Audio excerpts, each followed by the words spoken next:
Greetings, this is Coach Veronica Marie, and I'm here today to discuss embodying your divine feminine energy. There is feminine energy, which is usually associated with gender and has really a foundation in outward action, outward appearance, and such. Anybody can display feminine energy.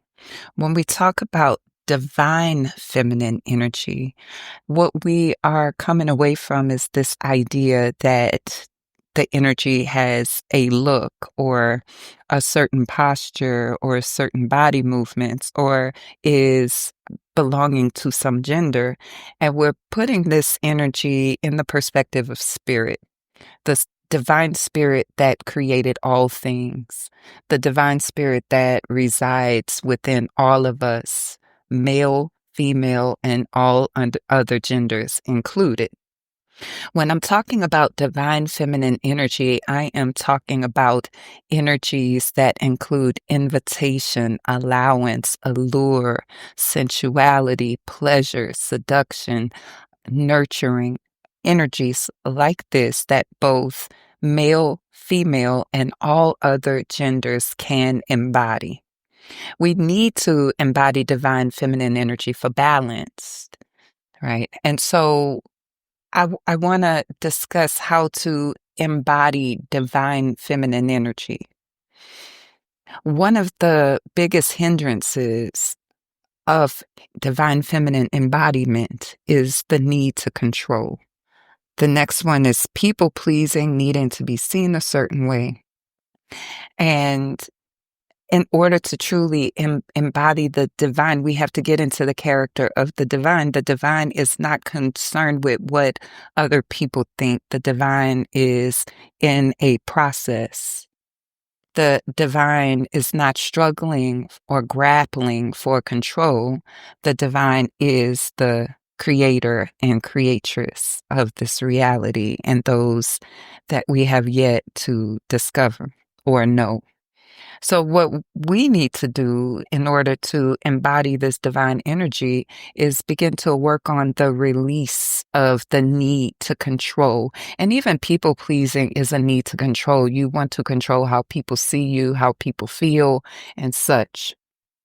When we radiate the divine feminine, it's because we have learned to allow. We have learned to stop judging. We have learned to invite rather than push. We have learned a balance between active and passive energy.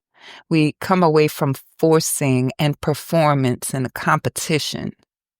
When you're doing these things, judging and pushing and forcing and fearing, when you're doing these things, you're not attracting abundant energies like joy or peace or pleasure. What you're doing is contracting. And in the contraction, you're coming away from abundance. Divine energy, divine feminine energy is abundance. There's more than enough and always multiple ways and multiple resources and multiple ideas, right? So when you contract around what you want to control and you are attached to an outcome or you fear an outcome, then you come out of your divine energy into your human energy, which is fear-based. When you contract, you bring more contraction. For example, you think one negative thought, another will follow, and it will continue. So the more judgmental you become, the more you have things to judge. The more frustrated you become, the more frustrated thoughts will generate within your being. Notice that judgment and frustration are byproducts of having a human brain, so I would not place that in the divine realm. Divine feminine energy is expansive. And it has to be when you think about it, because there's so many different kinds of people, so many races, ethnicities, cultures, perspectives, beliefs. And we all exist here under the umbrella of divine love. And so if divine love can allow all of these differences to exist, and for good reason, then if we want to embody the divine feminine energy, then we have to move into that awareness. People can have their perspectives, they're allowed. People can have their own way of being, they are allowed. Divine feminine energy is not contracted and concerned about one group and belonging and strict adherence to labels. I'm this and I'm that, and I'm not this and I'm not that. That is not divine feminine energy, although you can apply that to your life where it assists you in relating to other people within your personal sense of identity, attaching to groups and labels to the point where you create separation, right? Moves you out of divine feminine energy. The divine feminine is a mother who accepts all and allows all of these things, right? But also has checks and balances. And so if we take the example of the divine mother or the divine feminine energy, then we must learn to expand and allow. When you come out of expansion and allowing, you contract. And I'm going out of my way to make this clear. You contract, you complain, you feel frustrated, agitated, irritated. These energies are the byproduct of your human experience. It is not the embodiment of the divine feminine. The divine feminine energy is expansive and stable. Now, am I saying that you can't get angry, aggravated, irritated, or frustrated? No, I'm not saying that.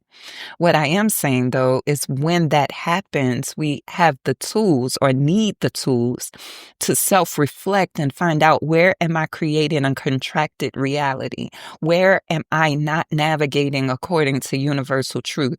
What needs to shift to bring me into the energy of the divine feminine? And so in order to know how to embody the divine feminine, we need to know the attributes and qualities of the divine feminine. And that's why I'm doing this teaching, because how can you know what you're embodying if you don't understand the qualities and the characteristics?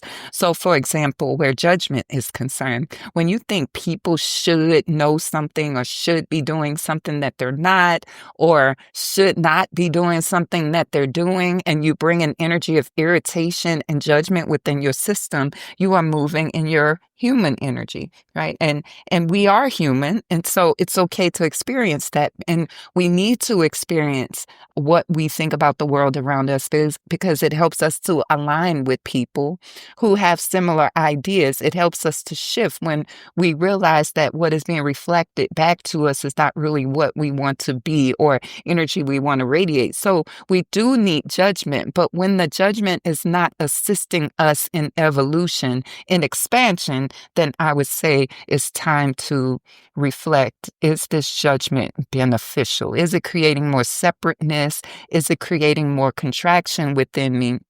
Or is it causing me to expand? Your human experiences, they are portals to your embodiment, because through the human experiences like judgment, like irritation, like impatient, we get to reflect in ways that we want to expand or stay the same. And in that way, we are still embodying divine feminine creative energy. I hope this is making sense. And so we understand that divine feminine energy is freedom oriented. Divine feminine energy is autonomously oriented. Divine feminine energy realizes that there are processes, and those processes make sense, right? And sometimes those processes create insecurity. Sometimes those processes through the unknown can cause us to fear. But again, our human experiences are the portals into our divine embodiment, because we come through fear to understand what the fear really is, what the truth really is, and then we choose the truth and expand into it. If we look at all of the divine feminine mythology, every goddess goes through a process of becoming one form, of moving, shifting, transitioning from one form to another, all of them. Right? There's self-reflection. There are lessons. There are pitfalls. There are mountain peaks and valleys in their experience. And so it is with us. Divine feminine embodiment means that we accept that this life can often be uncertain, but we also realize that we have what it takes. We are supported. We can make it. Like this confidence is part of divine feminine embodiment. It's the other option to fear, right? We may fear what we don't know, and that is human. But in the unknown, we begin to trust in our own inner resilience. That is part of divine feminine embodiment. I hope this is making sense. Your inner resilience is part of your divine feminine energy. I have what it takes. I can make it. Even if the best thing happens, I can take it. Even if the worst thing happens, I can take it. Divine confidence, divine embodiment comes in realizing that even though uncertainties happen, instabilities happen, we still can be resilient. We still can make it. We are still supported. When you move in controlling energies, when you move in judgmental energies, when you move in contraction and irritation, it's a repelling energy, not an attractive energy, right? And so when you become anxious and fearful and you behave and react according to that, you begin to move more into your human aspect, right? And again, the human aspect can be the portal into our divine embodiment. Understand how that shift affects your energy, though, right? You begin to lose your charm. If you reside in frustration too long, it isn't charming, right?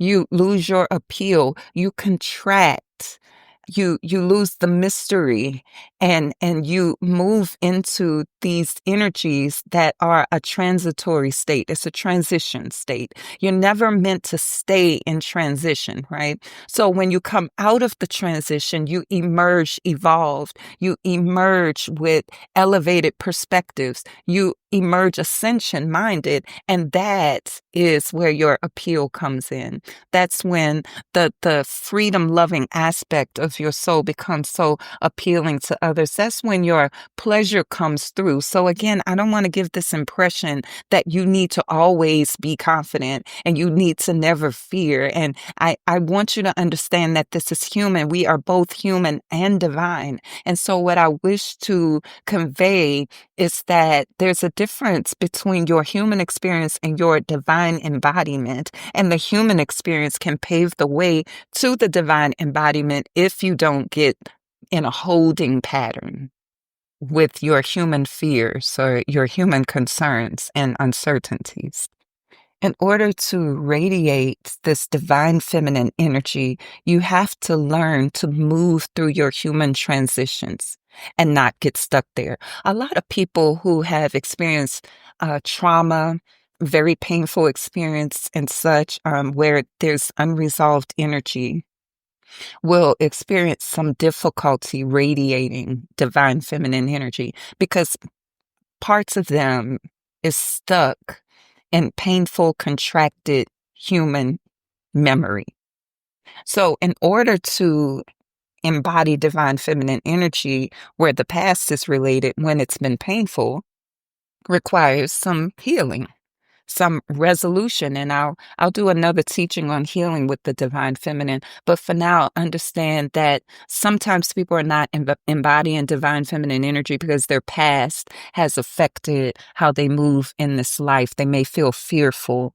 They may feel insecure or not confident. Their self-image may be distorted. They may not like how they feel in their body. They may feel threatened by people and words and things like that. And so in that case, in order to embody divine feminine energy, there's some personal work that may be necessary. We call that shadow work.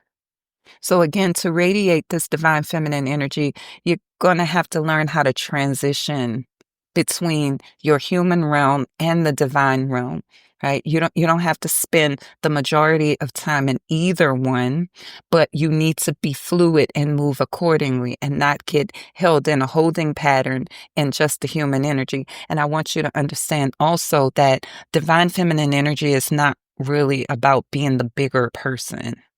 It's not being bigger than that, more than that. A lot of people use that when they are encouraging people to make particular choices and such. But being in divine feminine energy means you're moving in wisdom. right? You're moving in confidence. You're moving in concert with universal truth, such that you can say no when you mean no and yes when you mean yes. And you can do things that bring forward pleasure. And even when you do things that are not pleasant, you know why you're doing it. So you do it in confidence, right? So this is how we come into more confidence when we are practicing the embodiment of divine feminine energy. Projection. When you project, what you're doing is you're having thoughts, you're having feelings, you're having storylines and such inside your head based upon what you fear, what you've seen, what you have experienced, and you think that the world outside is operating by those storylines, those thoughts, those feelings, and then you behave like the world outside is doing this when the world outside is very different. The reality outside of you is very different. And so, in order to stop projecting, you need various perspectives. A characteristic of divine feminine energy is openness. A divine feminine embodiment is open to receiving information, especially new information, especially information from other perspectives, because the more perspectives you have, the more expansive you are. You don't have to agree with every perspective, but the more perspectives you take on, the more perspectives you begin to understand, then again, you are flowing in the divine feminine energy of allowance. The more perspectives you have, the more full you become in the way you can understand the world. Divine feminine embodiment. When you project, you are focusing your inner rules and inner energy outwardly rather than drawing people inwards towards you, right? So instead of people being curious about you and feeling captivated by you, you are repelling them by placing or asserting your inner reality on the outside world. So you're not inviting people in. A characteristic of divine feminine energy is invitation. You're not drawing people inward, right? So that doesn't seem to be so charming. Just think about a person who projects a lot. You mostly want to stay away from that person. But a person who is open to perspectives and creates space for perspectives to exist, even conflicting perspectives, those people are more likely to you're more likely to be drawn to that type of energy, that type of space, openness. When you are projecting, you are not plugging into others. A divine feminine embodiment is able to plug into the soul of another person and be experienced by that other person. When you are projecting, you are experiencing your own energy. You are not experiencing the world outside of you, right? Not plugging in makes people less interested in you because the connection withers. The more you project, the more you are in your head, the less people around you plug into you, the less they want to know more from you. Especially if you're projecting negativity, they probably will repel negativity, right? So let's be mindful of that. To be in your feminine energy, we practice the art of appeal and curiosity. Again, rather than judgment, we become curious. Rather than repelling, we allow other perspectives to coexist with our own. We align and build with people who have similar mindsets, but we can still allow other perspectives to coexist. It's an art. We need more of that, right? And when you think about it within yourself, when you're feeling irritated because someone is doing something or anxious or frustrated or you're in a judgmental energy, you don't feel good. Divine feminine energy is nourishing. It sees the human experience as sacred and honors it as such. And so, again, this is a practice. So if you struggle with some of these things, it is an opportunity to grow. It's an opportunity to recognize where you're in transition, how you may get in a holding pattern of transition rather than ascending out of the transition. If you struggle with these things, it's an opportunity for you to see what needs to heal. And there are methods to healing, right? You may need some professional help, a therapist or a coach. Personally, I offer one-on-one coaching. You can find me on my website at veronicamarie.com. So you could watch videos, you can listen to teachings like this, you can grab books, but know that it will be a practice. Embodiment of the divine feminine, when you have been embodying your human experience only for a long time, will take time, and it can happen, but you must practice. It's your spiritual practice. It must become intentional. When your nervous system is not grounded, you are not embodying divine feminine energy. So what do we need to do? Beat up on ourselves because we're not grounded? No, we ground. How? Well, you can research some ways to ground, Google it, but grounding can the activities that help you ground can vary from person to person.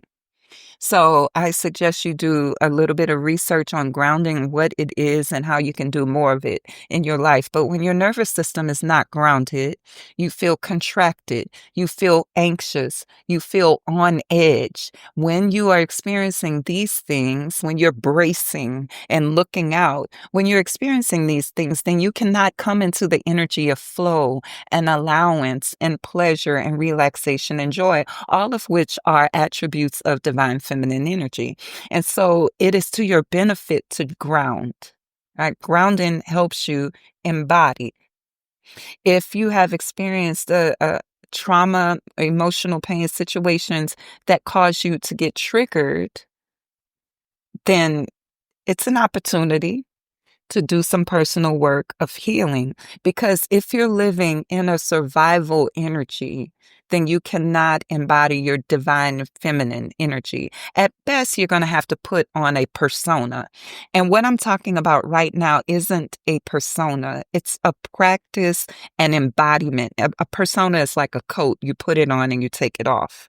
A divine embodiment is part of who you are and how you are. I hope you can see the difference. So when you are in survival mode, the question is, how can I thrive? What do I need to shift? What am I transitioning through? Also, when you are in survival mode, you are attempting to create safety, trying to secure safety within and probably also outside of you. And so if you're trying to create safety, not realizing that you are safe because there are some things to work through, then you can't be allowing, you're waiting for the shoe to drop, or you are on edge because you're nervous about some problem or the emergence of something that may cause conflict, right? So you can't be allowing, you can't be inviting, you can't luxuriate, right, in life, which takes you out of divine feminine embodiment. This is a coping mechanism, right? And it really does serve, right? Because there were reasons why this coping mechanism came about. So we honor that. We can honor our coping mechanisms and be moving in divine feminine energy, right? Honoring of the self, not beating up on the self, not forcing the self, also not being in denial about self, right? So the point I want to stress here is that you can be human and divine at the same time. Just because you're having a human experience doesn't mean your divine energy cannot be active. But if you get in a holding pattern of your human energy rather than transitioning through it, then you cannot be in your divine feminine energy or enjoy it, right? So some questions. What causes me to move in survival?